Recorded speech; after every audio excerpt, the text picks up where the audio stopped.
येथील मांडळ गावाच्या नावापुढे शनीचे मंदिर असल्यामुळे गावाचे नाव शनी मांडळ असे झाले.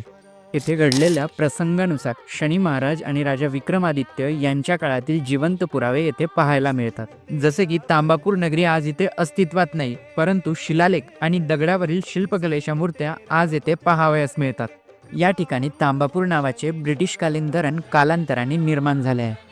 विशेष म्हणजे धरणाच्या ठिकाणी त्या काळाच्या मातीच्या भिंती तशाच्या तशा पाण्यात उभ्या आढळून येतात. एवढी शतके गेली तरी या भिंती पाण्यात विरघळलेल्या नाही हे सगळ्यांनाच आश्चर्य वाटते. या ठिकाणी तेली लोक मोठ्या प्रमाणात राहत होते.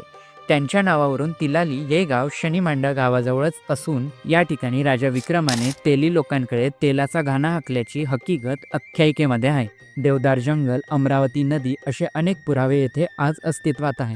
शनी मांडळ येथील मंदिरातील मूर्ती खूप विशेष आहे, कारण ही मूर्ती फक्त 3.5 इंच आकाराची असून राजा विक्रमादित्य आणि त्यांच्या कुटुंबाच्या खांद्यावर आहे.